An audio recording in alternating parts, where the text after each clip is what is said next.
Hello Internet, I'm Dan. And I'm Chas, and this is the Wine is Serious Business Show, episode 112. Today we're jumping into some wines from the Midwest, places we don't normally drink wine from, and we don't ever really see wines from here on the West Coast. Had to procure these bottles sort of on our own. I don't know where you got the two white wines that we have tonight, but had a friend in Illinois that was nice enough when he was back home to get this bottle for us, the red one here. So, yeah. And I picked this stuff up at a little shop, so I go back to Midwest to visit family. A little town called Mankato, Minnesota, just south of Minneapolis. A place called the Wine Cafe. Give them a little shout out there. That's where I do most of my wine shopping in the hometown. That's where you got these? And that's where I pick that stuff up. Right. I often go see what's local there and check it out. So. Okay, so we'll just start with the first bottle. So the first bottle is Baxters Vineyards and Winery, Norton, Illinois Dry Wine, 2007 private label. Ended up picking this one up in particular because it is the only vintage wine that this winery makes. And you said Norton's the grape, right? Norton is the grape, I believe, yes. Okay. But yeah, did a small amount of reading on their website. One of the older, or it's the oldest winery in the state, and yeah, that's pretty much it. So how old? Like 1857. And that's crazy. That's really old, so. yeah. So, but you know, yeah. So okay. let's check it out.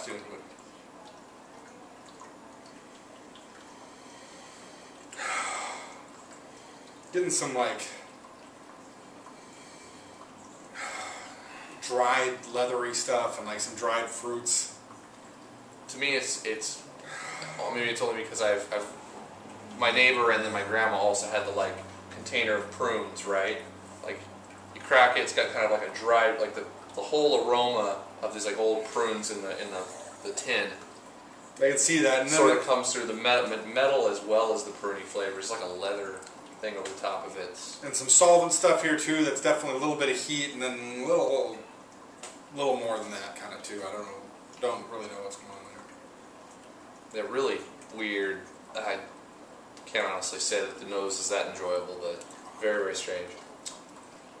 Starts out okay on the palate. I get a little bit of like red fruits, maybe like dried cherries, and kind of the like plums to prunes again settling in.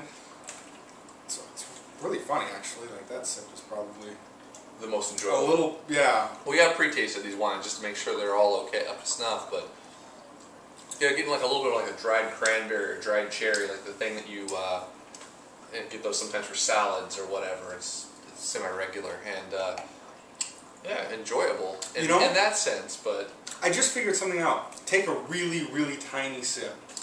So this isn't going to change the world, but there's that like little solventy note that I was getting on the nose kind of shows up in the back end too. Like the alcohol's a little out of balance and is a little tough.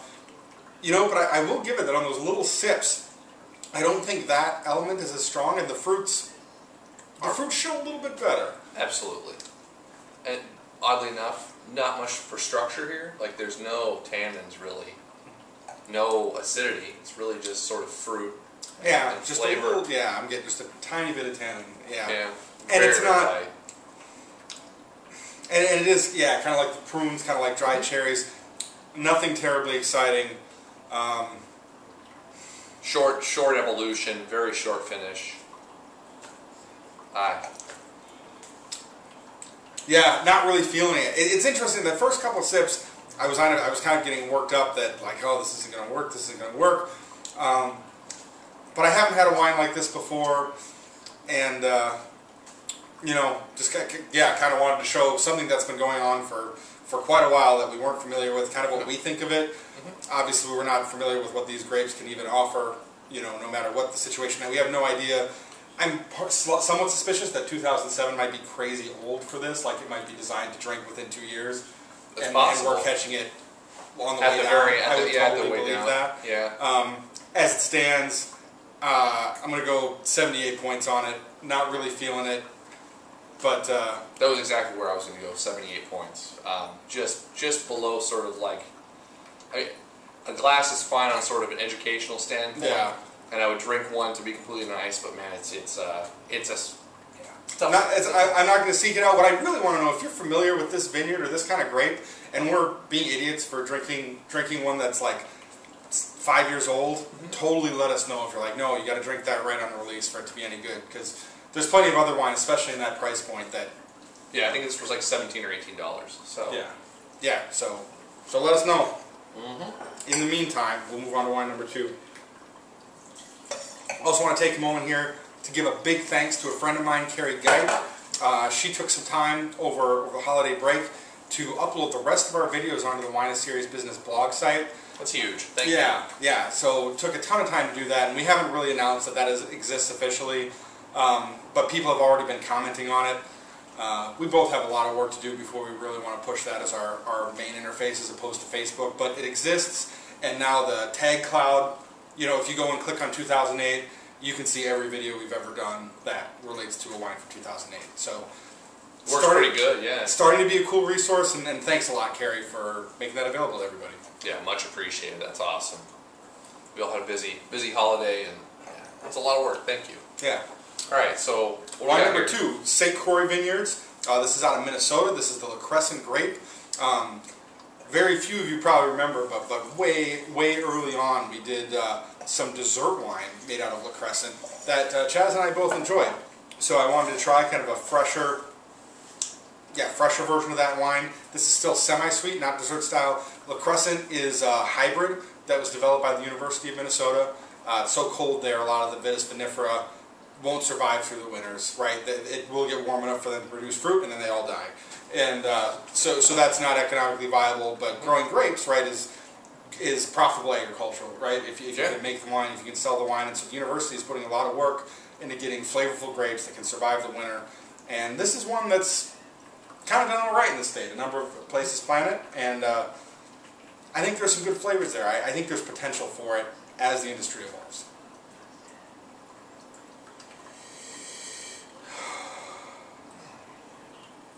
Get kind of some like citrus stuff on there. Yeah. The orange sort of tangerine stuff is coming out, like almost like a tea component, like an orange tea.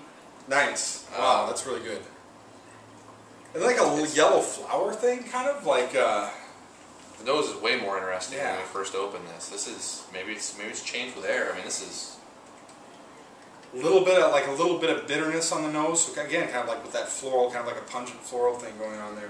And getting a bit of the perfume I was getting before too. It's almost like someone sprayed a woman's perfume in the air on top of all of those flavors, and it's just sort of sitting over there. And in that perfume, right, there's just a touch of alcohol, and that's there, but it's not dominant or anything. Agreed.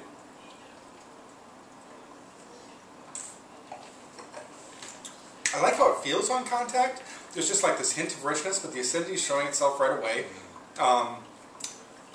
And the acidity is pretty decent, actually. It sits in the center of the palate, keeps the texture pretty solid all the way through. There's a little bit more weight to it as I'm getting a little bit of alcohol in the finish, but again, it doesn't get out of control. Yeah, and the weight and the flavors sit for a decent amount of time here in the finish. I mean, the sweetness is really helping this wine along quite a bit. This was fully dry. I think those flavors would sort of stop when she swallowed it. But man, like they just linger on the palate for a good amount of time, and it just feels round. Like you can sort of almost feel it on the tongue still afterwards. Yeah. The acidity is kind of setting into the corner of the cheeks here, not way in the back, like some of the acidity I'm more familiar with does. But it dries out all right. I'm totally with you. I think without the sweetness, this would be this would be pretty sharp. But they achieve some balance with it, which is pretty impressive, I think. And for the palate, for me, it's got that orangey sort of flavor that we got on the nose, but it's like leaning more towards peaches and stone fruit on the palate, and it's delicious. And that like sweeter richness is definitely showing. Totally straightforward though. I mean, there's not much evolution here. It's just you get those sort of like nice peachy rich flavors, or peachy ripe flavors, and long length. With nice acidity. And I want to say it's lower teens again. I don't remember the exact price, but something like that. What are we? Really cool. 13.3% alcohol. You know, and I think it's in line with kind of some cheaper white blends I've had even from around here. It's all right. I'm not going to dump my Riesling collection to start collecting La Crescent. No. But if I were back in Minnesota looking at a glass pour list, I would totally order myself a glass of this and enjoy drinking it. Absolutely. So I'm going to give it 84 points. And you know, while this isn't something that like everyone has to run out and try, I think it's a decent wine and definitely showing promise for a unique grape from an unusual wine region. Agree. I feel a little more strongly about it because it's just I really get off. I mean, I like complexity in wine, but at the same time, I get off on wines that are just fresh and delicious and easy to drink. 87 points, 87 plus probably for me. Wow, nice. I really like just the way that this sort of hangs on the palate. I like the roundness. I like the sweetness is, I think, near perfect use of it paired with the acidity. It's a very enjoyable wine. I like it quite a bit. Cool. Well, I'll try and bring some more of that back. Yeah. So that's nice to have one, at least one so far coming out of this pretty good. Wine number 3. This is Wollersheim Winery, the White Riesling. And I picked this up because the last time we did a Midwestern show, we had red from Wollersheim. It was the Winemaker's Reserve. I forget the exact name of it, but it was a 2005 red wine. Had some age on it. We both liked it quite a bit. So, you know, I've got respect for this producer right out of the gate. What year is this? Do these have vintage on them even? Oh, this one's a 2009. Okay. And I think this one might be non-vintage. It is. There's no vintage printed on. Well, no vintage printed on it. That doesn't mean it's non-vintage, I guess, necessarily. It might not be a blend, but we don't know what it is. What's White Riesling? Is there anything but White Riesling? Well, so the Germans call Pinot Meunier Schwarz Riesling, which is black Riesling. Huh. So okay. I bet it comes from that because a lot of Germans immigrated to the Midwest. So education from yeah. Okay. And so you know the Tonic Wine Company folks wanted to market their Pinot Meunier as Schwarz Riesling, but the Alcohol Regulation Board wouldn't allow it because we don't call it black Riesling in the United States. They thought it would be misleading. We use the French name for whatever reason. So, but yeah, interesting story. Yeah, absolutely.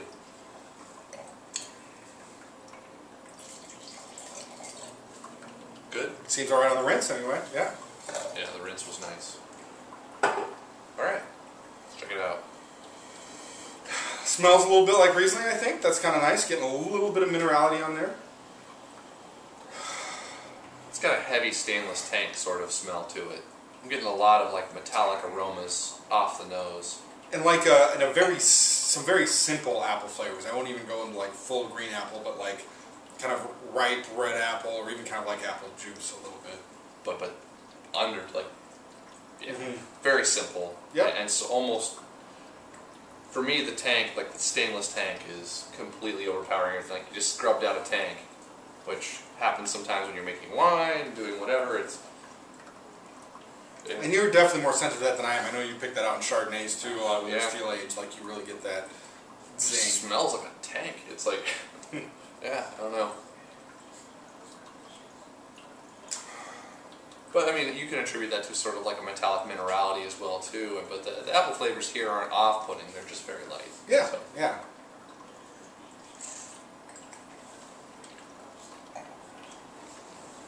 A little bit of sweetness showing itself here too. It's got a little bit of richness as it touched down, and the apple flavors show some richness on the mid palate too. They're like pretty ripe red apple, kind of like maybe more like Red Delicious, and fairly simple. You know. A little bit of acidity, and the alcohol works a little bit to dry in the back end. All of it's staying really gentle, though. But do you find it so? Let me take another drink first before I start spitting. Getting a little bit of honey flavors. It's all right, not terribly well integrated, I don't think, but there it is. Like I don't sense the thing that is different about this than La Crescent for me is that there is no integration here. Sure. It is like apple flavor. Sweetness, acidity, and you get them in chunks. It's like, or you get them in layers that don't even try to like coexist in the same taste. I don't know. I guess maybe I'm throwing it too far into the bus. I mean, it's an enjoyable wine to drink, but it's just there's no integration. Yeah, nothing too compelling. Yeah, just some nice flavors and. Kind of straight to the point. Gonna take this to 81 points, but it's fine at the price point. It's decent. Again, I'm happy to see people working with Riesling anywhere in the world, and right, as more time spent with it, as you get more familiar with where it's grown, you know, it's going to develop into something unique. I've never had one like this, so it's already showing, right. Yeah, and totally varietally correct. I mean, I'll give you that too. Yeah, it'd be very easy to pick this out as Riesling, I think, in a blind lineup, or at least I would hope it would be. But yes, 80 points for me. I mean, it's sort of borderline. You're definitely not going to kick out of bed based on the sweetness. Like, I think that's what will bring a lot of people in. Yeah. But the yeah, it's not. They don't coexist on a level that I want them to. So. And while it's not so much doing it for me, something that kind of stands out with this is I can totally see other people really liking it. Right? Absolutely. Like, I could see this going over really well, or like you can bring it to a party. The bottle would get consumed. So. Right. There's no sharpness to this wine. Yep. It's very easy to drink, and we're talking. I'm placing my scores completely on a wine geek level. I mean, you'd probably take this to your mom's house and she'd drain the bottle. So, yeah. Yeah. So there's our exploring wines from around the United States. I'm scrambling. I'm sitting here. We got to come up with a question of the day. And, oh shit. And last time we did a show like this, we asked you about wines from other states, so we can't really go there. Well, what'd you do for New Year's? What'd you open for New Year's? Easy. Yeah, I mean, I didn't open anything. Or wait, I did open a bottle. I opened a bottle of champagne for New Year's, and I don't even remember what it is. And this is why I was just talking to him about that. Probably my most interesting bottle. I opened a bottle of 2001 Red Mountain Reserve from Hedges, which is a crazy find at a liquor store in Minneapolis. But really enjoyed it. So yeah, let us know what you drank for New Year's. Thanks for watching. See you guys next time.